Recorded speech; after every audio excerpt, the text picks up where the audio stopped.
Kali ini bersama dengan kita dapat bersama dengan Profesor Kehormat Dr. Felix Tongkul, pakar geologi. Selamat pagi, Prof.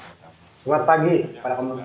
Terima kasih. Baik, Doktor adalah pensyarah di UMS sebelum ini, tetapi masih lagi terlibat dengan kajian bila diperlukan khidmatnya dan juga merupakan Fellow Akademi Sains Malaysia. Baik, Doktor, bila kita melihat kepada apa yang berlaku ini, pasti ada kebimbangan ya. Masyarakat pasti bimbang kesan-kesan susulan yang muncul akibat daripada apa yang berlaku ini. Jadi untuk pemahaman, mungkinkah dapat Doktor jelaskan seperti mana yang berlaku di Lahad Datu itu supaya masyarakat jelas dan tidak terpengaruh dengan unsur-unsur mitos, benda-benda yang palsu yang memburukkan situasi. Silakan, Doktor. Okey, terima kasih. Sebenarnya vulkan lumpur ataupun letusan vulkan lumpur ini juga adalah sesuatu yang sangat berbeza daripada apa yang kita panggil sebagai volcano dalam arti kata gunung berapi. Ya. So ada dua perkara yang berbeza. Sebenarnya vulkan lumpur ini cuma letusan lumpur yang sejuk sebenarnya. Dia tidak panas. Tetapi volcano ataupun gunung berapi yang kita selalu nampak, contohnya di Indonesia ataupun di tempat-tempat di Hawaii kayak begitu, itu ialah daripada magma yang datang daripada perut bumi, dia keluar dan dia sangat panas. Kedua-dua ini tidak kaitan langsung. Okey. Ya, so yang kita mesti jelas, ini vulkan lumpur ini datang daripada perut bumi juga, dari dalam juga, tapi dia hanya lumpur yang mendapat tekanan yang tinggi dan perlu dilepaskan, dan dia boleh keluar di beberapa tempat-tempat. Nah, ini contoh-contoh gambar yang di mana kita telah petakan dia, kejadian dia. Ini satu gambar yang menunjukkan bagaimana lumpur ini keluar ke permukaan. Ini contoh yang berlaku di Pulau Batu Hairan, dekat Pulau Bangi pada tahun 1988, di mana bahagian dasar laut itu tiba-tiba terangkat sekitar dekat-dekat 2 meter di atas laut. Dan dia mengeluarkan segala lumpur bersama dengan terumbu-terumbu yang ada di sana itu. Sekarang dia sudah tiada, lain pulau sudah dihakis oleh ombak balik. Jadi ini adalah fenomena yang kira biasa juga berlaku, di mana kita ada apa yang kita panggil sebagai ada retakan. Ada retakan dalam bumi itu. Retakan ini mungkin yang lama dulu tu ya, ratusan tahun dulu ke atau macam mana? Oh, ini sudah lama. Retakan ini boleh jutaan tahun, ribuan tahun ataupun ratusan tahun, bergantung kepada keadaan dia. Baik, Prof.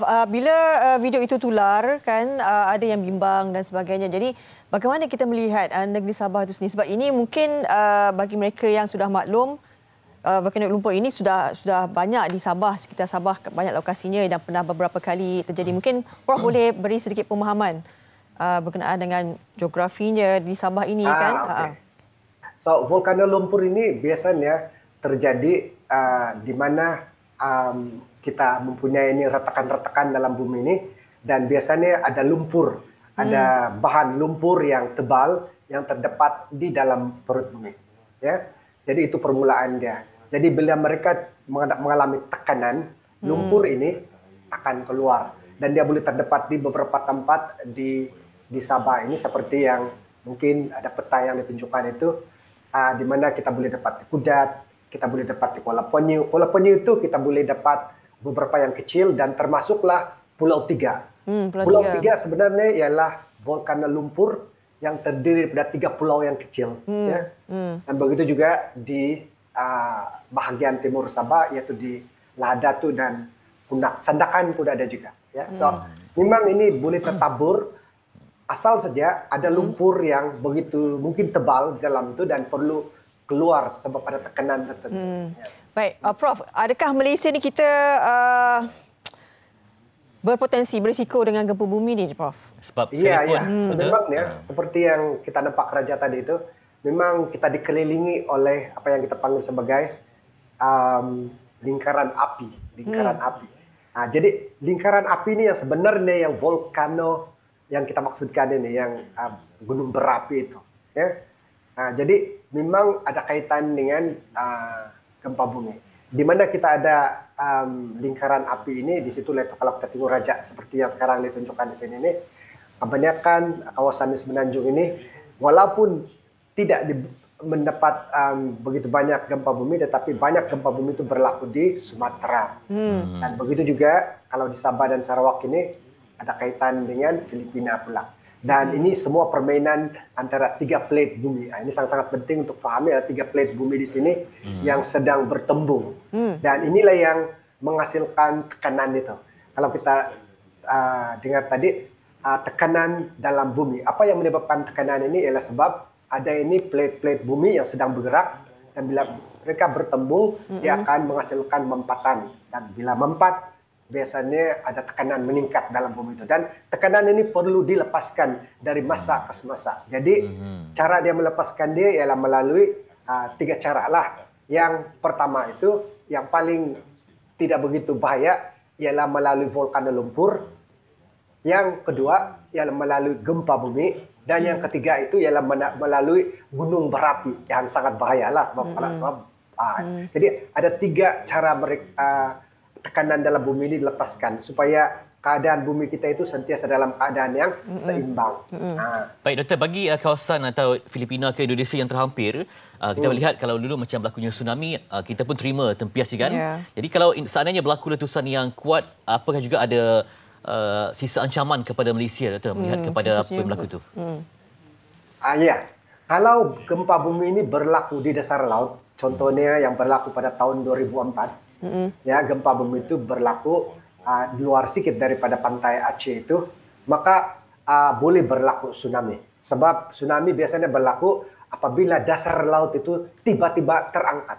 Dan dalam keadaan 2004 punya tsunami itu, dasar laut itu tiba-tiba terangkat lebih daripada 1 meter.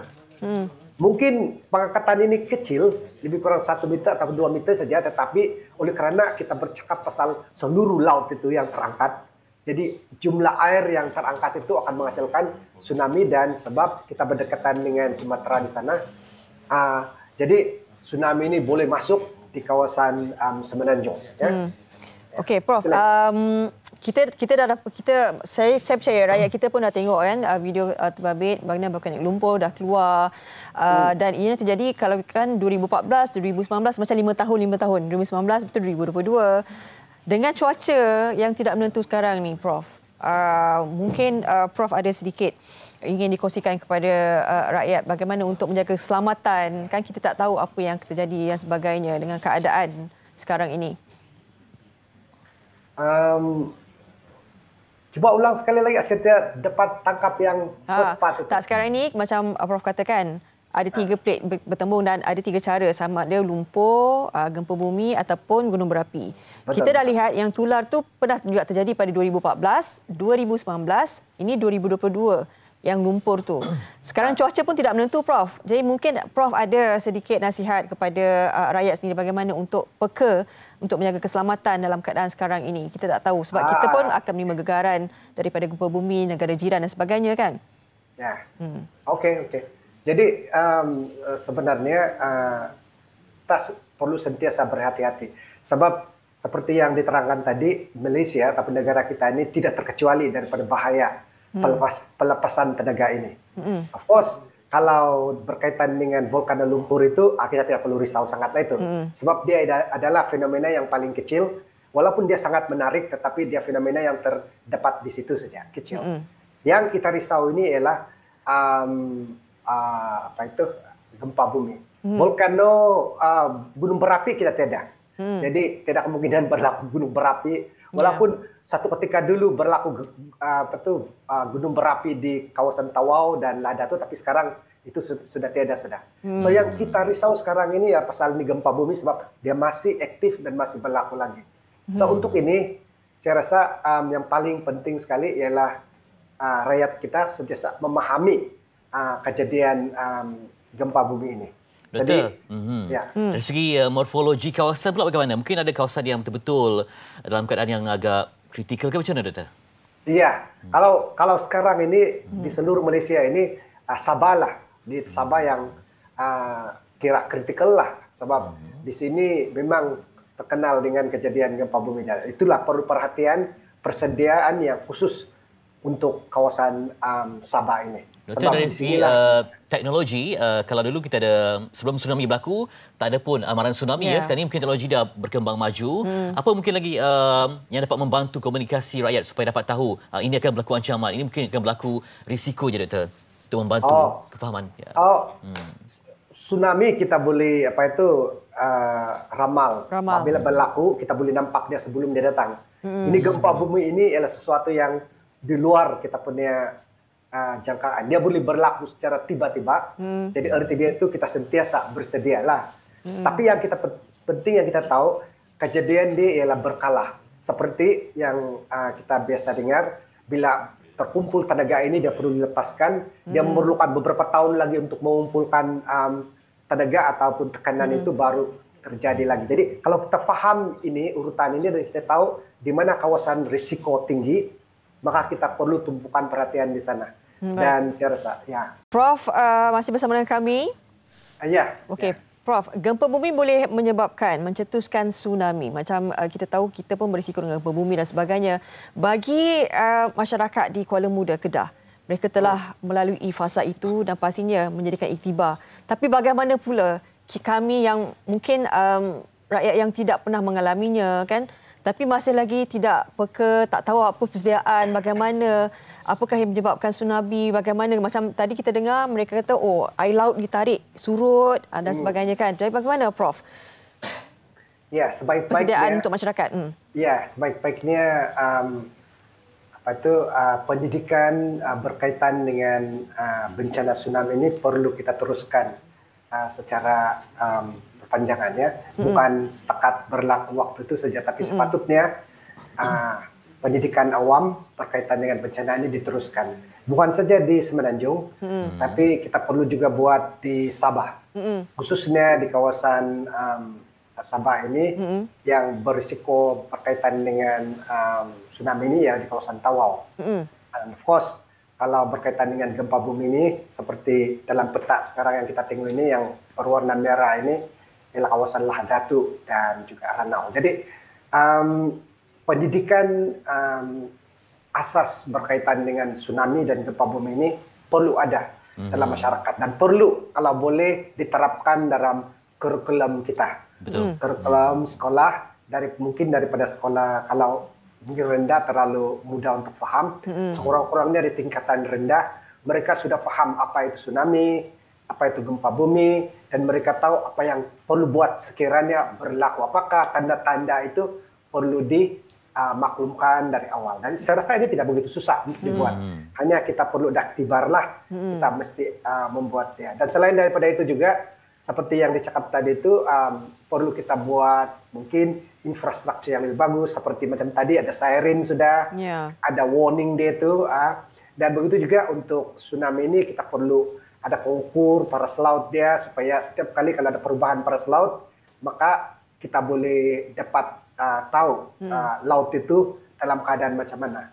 Untuk gempa bumi pula, kita perlu memasang lebih banyak sistem seismik dia yang pengesan itu. Dan memang pun kita sudah tingkatkan bilangan stesen seismik kita ini. Dan ini sangat membantu. Tapi seperti yang saya cakap tadi itu, semua ini ialah alat-alat yang kita boleh guna, tetapi yang paling penting ialah pendidikan itu. Sebab kalau kita faham, jadi macam mana dia terjadi pun kita tidak berapa takutlah. Yang sekarang ini yang masalah dia ialah bila kita tidak tahu ini fenomena, maka kita takut. Panik. Jadi bila dia berlaku, kita panik. Jadi bila kita panik lah yang bahaya. Baik. Sebab kalau di sekolah tadi Prof ada sebutkan kita ada latihan kebakaran sebuah latihan, tapi untuk gempa bumi ini juga perlu ada praktisnya supaya nanti kawasan terjejas tu, kawasan yang berdekatan yang ada mungkin sejarah dalam konteks ini, perlu ada juga ilmu untuk menguruskan bencana ini. Baik, terima kasih kepada Profesor Kehormat Dr. Felix Tongkul, pakar geologi yang sudi berkongsi maklumat dengan kita dan juga menyampaikan maklumat yang sahih yang berpandukan kepada kajian beliau yang luas dalam bidang geologi ini. Baik, itu dia.